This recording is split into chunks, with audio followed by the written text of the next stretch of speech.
Hey guys, and welcome to Petrol Ped, and welcome to this week's Midweek 180, and welcome to Abu Dhabi.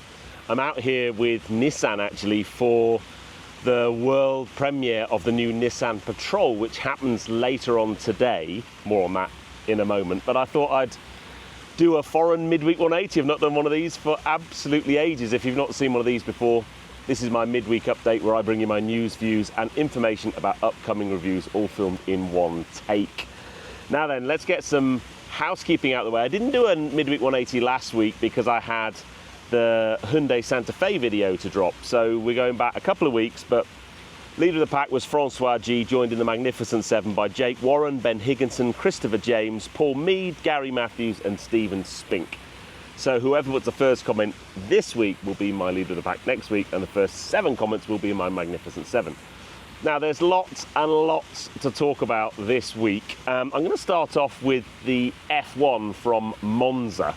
Don't know what it is. If the race starts with M-O-N, Charles Leclerc seems to have a fast car and does quite well. But yeah, hats off to Charles Leclerc.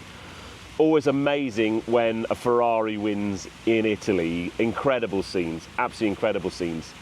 But I wanted to have a bit of a chat about McLaren because I am hugely optimistic that McLaren can get the Constructors' Championship this year.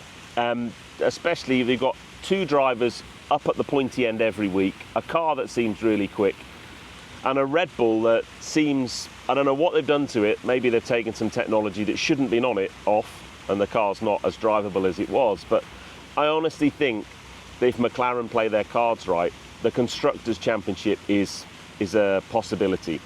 I guess that will be thrown into question a bit if Ferrari continue to improve their car as well, but Constructors' Championship, I think we're in good form for that.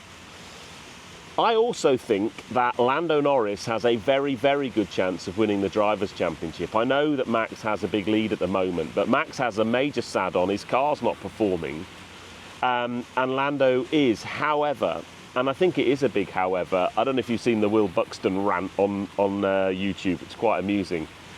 I think McLaren have to make some big choices about what they want this season. They're letting their drivers race, which is always amazing, and I'm not one to advocate team orders or anything, but they do need to prioritise the fact that out of their 2 drivers, Lando has an opportunity to go toe-to-toe with Max for the World Championship, and I think if they don't start prioritising their drivers soon, I think they'll regret it.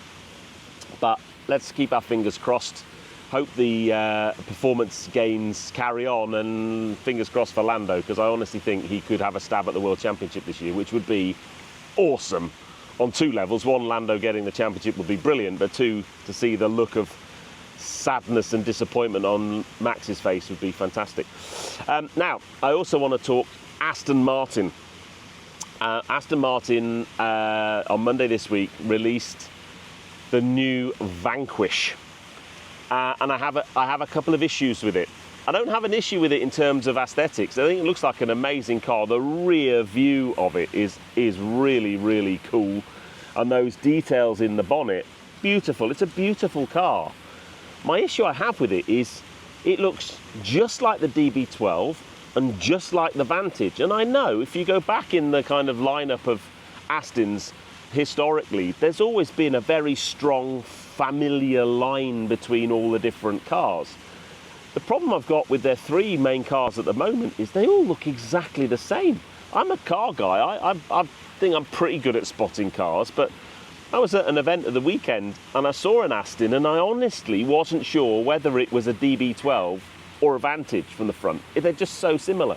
There's no identity between them, and I don't know what it is about them, and I've known people who own them who are getting a bit disillusioned with the whole Aston Martin thing, and I think that would be a great shame. I thought when DBS Superleggera came out, I was on the understanding that Vanquish as a name, because they killed off the old Vanquish, kind of replaced it with DBS Superleggera, and I thought Vanquish was going to come back as a kind of supercar, 2-seat mid-engine supercar, and that clearly hasn't happened. All they've done is just put a bigger suit and a similar wrapper around the new body and called it Vanquish, and I think that's a great shame. I would love to know your thoughts on that one.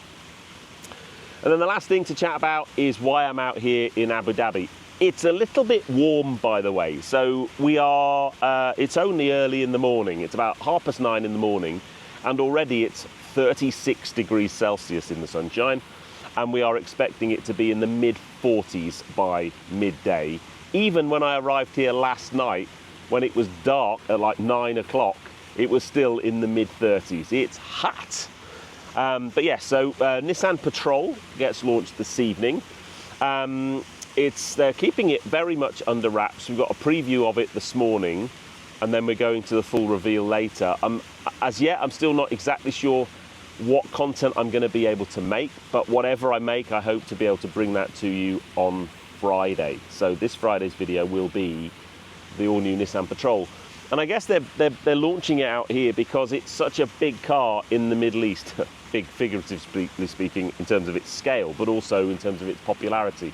You come out here and it's a very different SUV 4x4 market out here than it is at home. So things like Land Cruiser are massive, Nissan Petrol very popular out here. So that's the obvious place, the Middle East, to launch such a car. But what will the 7th generation Nissan Petrol look like? Well, you'll have to tune in on Friday to find out. But I'm going to go and grab some breakfast. Put in the comments below what your thoughts are on McLaren and their current strategy and whether you think Lando can win the Formula One. Let me know what you think about the new Aston Martin Vanquish, and make sure you tune in on Friday for the new Nissan Petrol. But with the background, we're going to go and see that mosque later on today. That's one of the biggest mosques in the world, apparently. It is massive and beautiful. But from Abu Dhabi, I'll see you on the next film. If you enjoyed that, give me a thumbs up. Comments below are always welcome. And if you haven't done so already, please subscribe to Petrol Ped for plenty more content to come. And I'll see you on the next film this Friday at 6 for the new Nissan Petrol. You take care, guys. Drive safe.